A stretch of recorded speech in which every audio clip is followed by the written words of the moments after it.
தற்போது இஸ்ரேலுக்கு மற்றும் ஹிஸ்புல்லாக்கள் பலஸ்தீனத்தினுடைய ஹமாஸ் அமைப்பு 11 மாதங்களை நெருங்கி வரக்கூடிய இந்த போர் தற்போது ஒரு உக்கிரமமான சர்வதேச போராக உலகப் போராக மாறக்கூடிய ஒரு அபாயத்தை நேற்று இரவு நடந்த தாக்குதல்களின் மூலம் நாம் அறிந்து கொள்ளக்கூடியதாக இருக்கின்றது.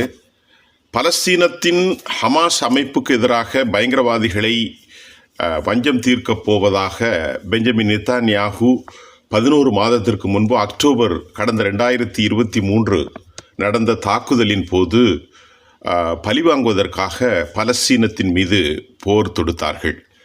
அதாவது ட்ரோன்கள் மூலம் தாக்குதல், மிக வீரியமான கொத்து குண்டுகளை போட்டு இதுகாரம் 40,000க்கும் மேற்பட்ட பலஸ்தீன அப்பாவி மக்கள், பொதுமக்கள், குழந்தைகளை படுகொலை செய்திருக்கிறார்கள். 93,000க்கும் மேற்பட்ட பலஸ்தீனத்தில் பலர் இந்த இஸ்ரேலுடைய தாக்குதலின் காரணமாக 40,000 பேர் இறந்தது மட்டுமல்லாமல் 93,000 பேர் ஊனமுற்றவர்களாகவே மாறியிருக்கிறார்கள். IDF என்று சொல்லக்கூடிய அதாவது இஸ்ரேலுடைய டிஃபென்ஸ் ஃபோர்ஸ் பலஸ்தீனத்தில் ஹமாஸ் எதிர்த்து போர் செய்தார்கள். இங்கே நாம் பார்க்க வேண்டியது இன்வின்சிபிள் ஃபோர்ஸ் என்று சொல்வார்கள். மிகப்பெரிய டெக்னாலஜி கொண்டிருக்கக்கூடிய இஸ்ரேல் ஒரு பட்டனை அழுத்தினால் உலகம் அழிந்துவிடும் என்பது போன்று மாய பேச்சு ஒரு 11 மாதங்களுக்கு முன்பு இருந்தது. தற்போது இவற்றை முழுமையாக ஒரு சிறிய போராளி குழு பலஸ்தீனத்திலிருந்து முழுமையாக தோற்கடித்திருக்கிறது என்று தான் சொல்ல வேண்டும். டிஃபென்ஸ் ஃபோர்ஸினுடைய தகவலின் அடிப்படையிலே 10,000க்கும் மேற்பட்ட இஸ்ரேலிய இராணுவம் படுகொலை செய்யப்பட்டிருக்கிறது. RPG ஆர்ட்லரி செல்களின் மூலமாக ஹமாஸ் அமைப்பு ரஃபாவில், அது மட்டுமல்லாமல் பலஸ்தீனத்தினுடைய காசா பகுதிகளிலே அவர்களை இந்த RPGயின் மூலம் காசாவிலே ஆம்புஷ் என்று சொல்லக்கூடிய பங்கர்களில் இருந்து தாக்குதல் நடத்தி 10,000க்கும் மேற்பட்ட இஸ்ரேலிய இராணுவம், யூத இராணுவம் கொல்லப்பட்டிருக்கிறார்கள்.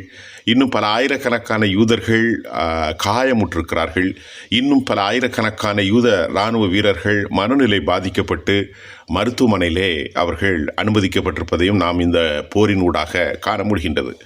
இதற்கிடையே இந்த சம்பவம் பெரும் போராக மத்திய தரைக்கடல் பகுதியிலே, மத்திய கிழக்கிலே நடந்து வரக்கூடிய ஒரு சூழ்நிலையில் ஈரானுக்கு சென்றிருந்த பலஸ்தீன ஹமாஸ் படையினுடைய பொலிட்டிக்கல் விங்ஸினுடைய தலைவராக இருக்கக்கூடிய இஸ்மாயில் ஹனியே ஈரானில் வைத்து அங்குள்ள பிரதமருடைய, அதாவது மசூத் பெசஸ்கினுடைய பதவியேற்பு விழாவிலே தங்கியிருந்த விருந்தினரை இவர்கள் குறைந்த தூர சேட்டலைட் ஏவுகணை மூலம் படுகொலை செய்துவிட்டார்கள்.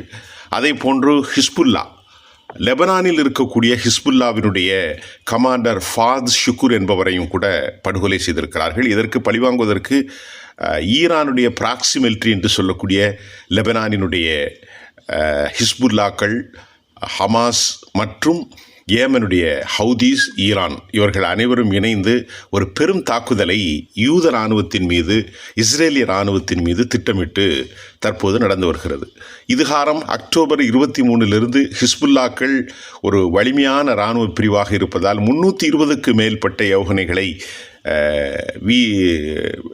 இஸ்ரேலை நோக்கி அவர்கள் ஏவியிருக்கிற சூழ்நிலையில் தற்போது இஸ்ரேலுடைய வடப்பகுதிகளில் மக்கள் தங்களுடைய பாதுகாப்பு கருதி நாட்டினுடைய பல பகுதிகளுக்கு சென்றிருக்கிறார்கள். அவர்கள் இடம்பெயர்ந்து விட்டார். லட்சக்கணக்கான மக்கள் பாதுகாப்பு கருதி வட இஸ்ரேலில் இருந்து புலம்பெயர்ந்து விட்டார்கள். அது லெபனானுடைய பார்டரில் இருக்கிறது. ஹிஸ்புல்லா ஒரு மிகப்பெரிய ஒரு தற்கொலை ஆர்மி என்று சொல்ல வேண்டும். பல விங்ஸ் அவர்கள்ட்ட இருக்குது. அது மட்டும் இல்லாமல் யாரும் அறிந்திட முடியாத பல்வேறு செயல்திறன் கொண்ட அண்டர் கிரவுண்டு உலகத்தை அவர்கள் வைத்திருக்கிறார்கள். அதை அன்றைக்கு 4 நிமிடம் வெளியிட்ட காணொலியின் மூலம் நாம் தெரிந்து கொள்ள முடிகின்றது. ஆக இந்த படைகளை எப்படி சமாளிக்கப் போகிறார்கள்? இஸ்லாமிக் ஆக்சிஸ் ரெசிஸ்டன்ஸ் ஃபோர்ஸ் என்று சொல்லக்கூடிய அந்த ஆக்சிஸ், இஸ்லாமிய ஜிஹாதி படைகள், ஹிஸ்புல்லாக்கள், ஹமாஸ் மற்றும் ஹவுதீஸ், இதை தந்து சர்வதேச அணு ஆயுதத்தை தயாரிக்கக்கூடிய யுரேனியம் செறிவூட்டலில் முன்னணியில் இருக்கக்கூடிய ஈரான் ஃபத்வாவை கொடுத்திருக்கிறது. சையத் அலி கொமினியுடைய ஃபத்வா இருக்கின்றது.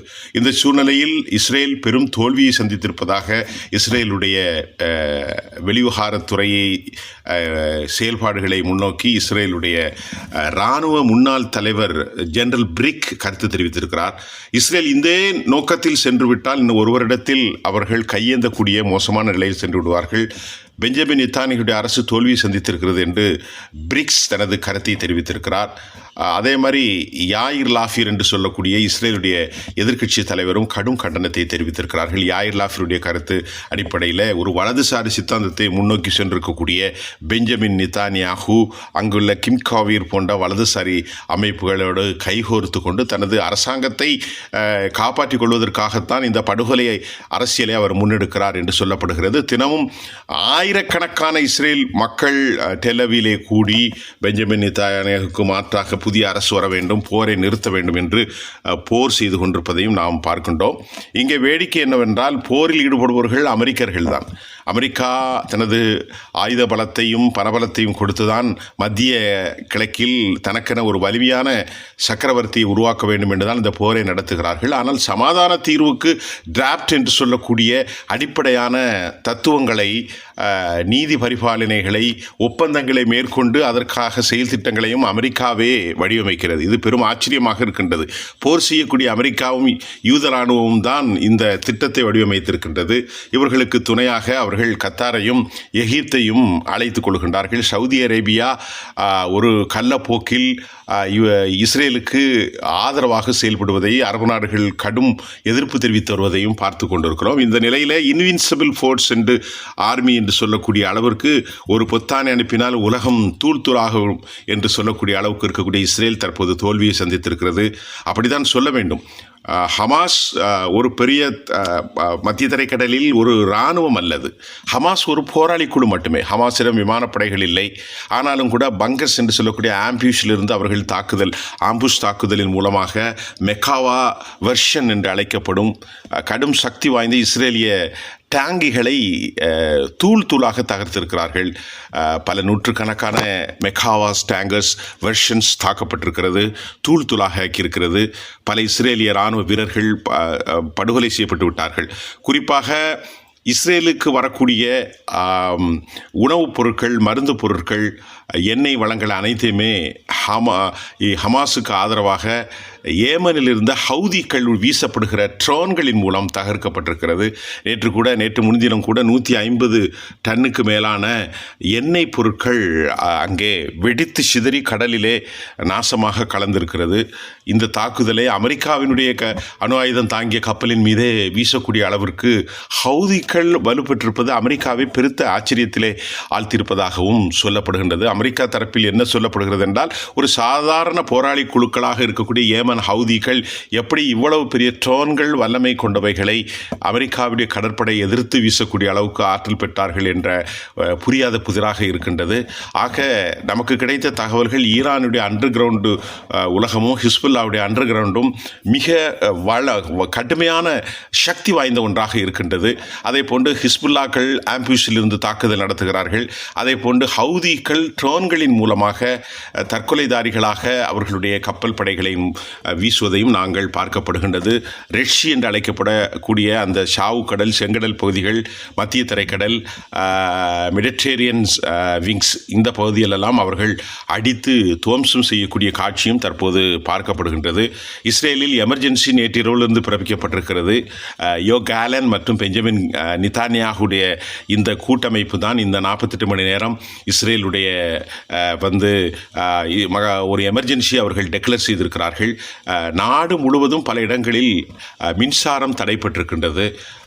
அடுத்த தாக்குதலுக்கு ஹிஸ்புல்லா தயாராகி வருவதாக ஓப்பன் டெக்ளரேஷன் அவர்களால் அறிவிக்கப்பட்டிருக்கிறது. நாங்கள் பெரும் தாக்குதலை நடத்தப் போகிறோம்.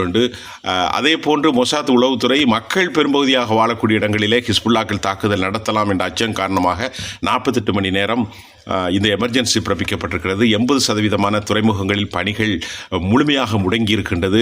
நாட்டின் செல்வாக்கு இல்லை. இஸ்ரேலுடைய ஷேர் மார்க்கெட் சரிந்திருக்கிறது. இஸ்ரேலுக்கு பெரும் கடன்கள் ஏற்பட்டிருக்கிறது. இருந்தபோதிலும் அவர்கள் சமாதானத்திற்கு வராத பட்சத்தில் நாங்கள் எப்போதும் இஸ்ரேலையும் அமெரிக்காவை நம்பப் போவதில்லை என்று ஹமாஸும் ஹிஸ்புல்லாக்களும் அறிவித்திருக்கிறார்கள். இந்த சூழ்நிலையில் சர்வதேச சமூகம், குறிப்பாக இந்தியா போன்ற நாடுகளுக்கு பெரும் அச்சுறுத்தல் தான். ஏனென்றால் பொருளாதார சிக்கல் அங்கே ஏற்படுகின்ற போது மத்திய தரைக்கடல் தான் உலகத்தினுடைய நாகரிகத்தை தாண்டி உலகத்தினுடைய மிக முக்கியமான பொருளாதாரத்தினுடைய ஆக்சிஸாக இருக்கின்றது. அங்கிருந்து வரக்கூடிய பல்வேறு பொருட்களுக்கு இது போன்ற தடைகள் ஏற்பட்டுவிட்டால் சர்வதேச அளவில் குரூட் ஆயிலுடைய விலை உயரும். அனைத்து பொருட்களுமே உயரும். ஏற்றுமதி இறக்குமதி தடைப்படக்கூடிய ஒரு அபாயம் இருப்பது நமது நாட்டிற்கு ஒரு அச்சுறுத்தலான செய்தியாகத்தான் இருந்து கொண்டிருக்கிறது. இந்த போக்கு எப்படி இருக்கும் என்பதை நாம் இப்பொழுது சரியாக யூகிக்க விடவில்லை என்றாலும் கூட இன்வின்சிபிள் ஃபோர்ஸ் என்று சொல்லக்கூடிய இஸ்ரேல் தற்போது வரை தோல்வியை சந்தித்திருக்கிறார்கள். இஸ்ரேலே பழிவாங்கிய தீர்வோம், ஃபாத் ஷுக்ரு மற்றும் இஸ்மாயில் ஹனியருடைய மரணத்திற்காக நாங்கள் பழிவாங்கிய தீர்வோம் என்று ஹிஸ்புல்லாவுக்கும் ஹமாஸும் ஹவுதிஸும் அவர்கள் சபதம் எடுத்திருக்கிறார்கள். அவர்களுக்கு பின்னணியிலே மிகப்பெரிய அணியாக ஈரான் இருந்து கொண்டிருக்கிறது. ஈரானுக்கு என்ட்ரி செய்வதை போன்று சீனாவும் ரஷ்யாவும் இருந்து கொண்டிருக்கிறது. தற்போது ரஷ்யா உக்ரைன் போர் நடந்து கொண்டிருக்கிற போது அமெரிக்கா செய்வது தெரியாது திணறுகிறது. அமெரிக்காவுடைய அரசியலில் வரக்கூடிய அக்டோபரில் நடக்கக்கூடிய தேர்தலில் இது ஒரு முக்கியமாக சுழற்சியாக இருக்கும். தற்போது மத்திய தரைக்கடல் பகுதியில் ஏற்பட்டிருக்கக்கூடிய பதட்டம் சர்வதேசத்தை திரும்பி பார்க்க வைத்துள்ளது என்பதே உண்மை. எம் செய்திகளுக்காக